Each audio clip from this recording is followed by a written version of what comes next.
Septembre 2011, la rue prend la parole à New York. Des citoyens mécontents s'installent devant la bourse pour dénoncer le monde de la finance et les inégalités. Le mouvement Occupy Wall Street est né et se propage dans tout le pays.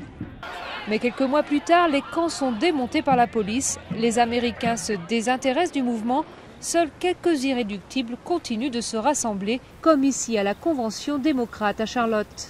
Le mouvement Occupy évolue. Il n'y a plus d'occupation de parcs. Mais les gens continuent à se mobiliser. On ne peut pas tuer une idée. On peut supprimer les tentes, mais pas les idées. Le grand mouvement comme on l'a connu est peut-être mort, mais pas son slogan. Nous sommes les 99% contre les 1% les plus riches. Une formule qui a fait mouche dans la tête de beaucoup d'Américains et crée des inégalités entre les ultra-riches et la classe moyenne. Le mouvement Occupy Wall Street était nécessaire pour leur montrer qu'on n'était pas endormis et qu'on voyait ce qui se passait. Il faut soutenir Barack Obama parce qu'il va changer les choses. Dans la tête de beaucoup de ses supporters, le défenseur des 99%, c'est Barack Obama.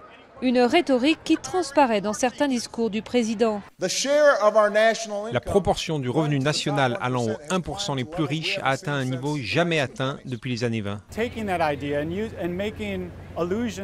Le fait de reprendre cette idée et de faire allusion aux 1% et aux 99%, c'est très judicieux.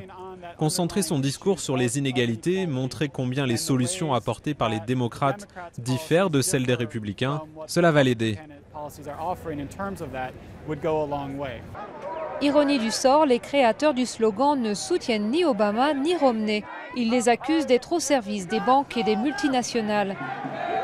Mais avec seulement une petite centaine de manifestants à la Convention démocrate, il y a peu de chances qu'ils soient écoutés.